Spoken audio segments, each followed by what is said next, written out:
In this particular case, this grantee do the rules. Okay, so That's what's unfortunate. yeah. Okay, so as a follow-up, did in the discussions did they talk about abortion? It happened, and I read a string of emails where there was communication back and forth. But if you look back today, it's sort of hindsight, armchair quarterbacking, the language between the parties was sort of evasive. I think the parties should have just picked up the phone and say, what are you trying to do? Let us give you direct guidance. You may not do abortion services. That's not allowed, according to the Serve America Act, of which Congress has given us those rules. So it looked like they were dancing around words, and it was hard to understand. But they were told you could not perform abortion services. Okay, let me ask. You mentioned no cost extension, that they could ask for that. Mm-hmm. Have they asked for a no cost extension? No. And so you did say you would consider it. So when would you make a decision, and would you approach them about doing it? I mean, since we're talking about maybe you're talking about some misconduct, but not everybody was responsible for it, and not wanting everybody to suffer. So what's your thought about that?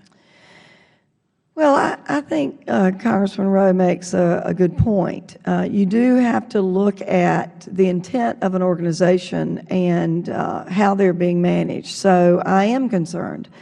What would guide my decision in the coming weeks would be, are they following our demands? Are they meeting all of the requests that we have asked them to do, of which the IG also made recommendations to us, which we have adhered to. So I would watch and see, are we working in good faith with one another? Are they being responsive? There are many things they could do to try to convince us that they will adhere to the rules. Okay, so since there's not much time, you mentioned that the grant's up in July, but let me just move on and ask, what exactly were the volunteers doing? I mean, did they perform the abortions that you're talking about? Oh, no, ma'am. Okay. As I understand it, they're an abortion doula, and this is things that I'm learning about too, but was seated with these women during the... Okay, and finally, before I run out of time, I wanted to ask you, you know, if there were some things that you think that were inappropriate, but what would reduced funding for CNCS mean for communities around the country, if you had to do that? I'm sorry, what would reduced funding do?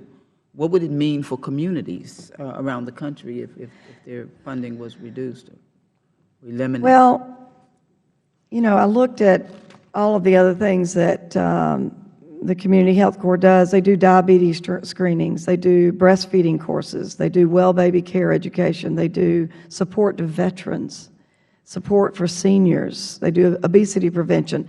You know, this is why it's a mystery to me why they had to focus on this particular issue. There are so many other things, financial literacy, helping people figure out what kind of health care is affordable and available to them. There's so many other avenues they could be serving in.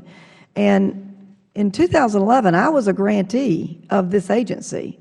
I was receiving funds from this agency running the Florida Governor's Commission on Volunteerism. And I remember, Madam Chair Fox, this hearing and watched with interest. It was no secret what was allowed and what was not allowed to any of us as a grantee.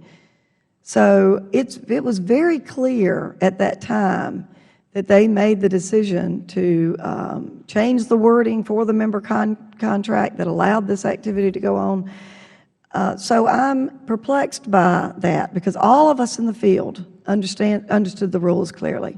Yes,